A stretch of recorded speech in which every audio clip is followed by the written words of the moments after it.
лажните вести имаат за цел да шокираат.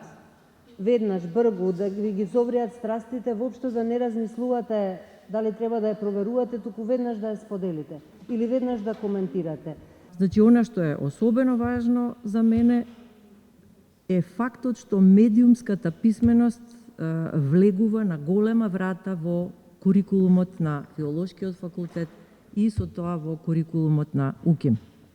Она што го опфаќа овој голем проект за медиумска писменост, значи воведување на медиумската писменост во основното и во средното образование, и тоа треба да го спроведуваат наставниците по мајчин јазик. Како што сите добро знаеме, најголемиот број наставници всушност доаѓаат од Филолошкиот факултет, така што добро е тие да бидат обучени во оваа сфера уште пред започнувањето на работниот процес. За жал, ако порано беше довербата важна, сега е важна недовербата.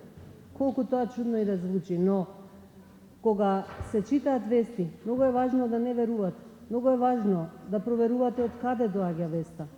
Зошто е така спакувана? Што е целта на таа вест?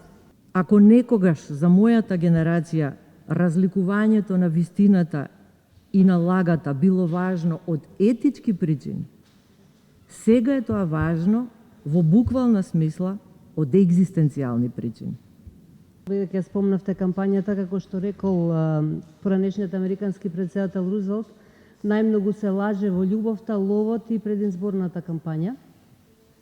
Особено уште ако не можете тоа оригинално да го примите, тоа е веќе ве доведува на можеби сосема погрешна ситуација. Значи сега веќе имаме медиумско созревање. Збориме созревање на медиумите, на новинарите, на камерманите, на уредниците, дека оваа држава има граѓани кои не слушаат, не по своја волја, едноставно се случува тоа, користат свој јазик, природен јазик на комуникација, тоа е знаковен јазик, во суштина овдека се користи македонски знаковен јазик, кој го користат сите лица со оштетен слух, деца, возрастни, стари, болни, здрави, не е ни важно, нели? Го користат македонскиот знаковен јазик, кој е бисер на нашата култура. Имаме портали во последно време, кои што воопшто не се пристапни, и овие портали се стануваат се повеќе и повеќе важни во пренесувањето на информации и мора нашата држава како аспирант за членка на ЕУ да направи нешто во тој поглед, пошто нема да се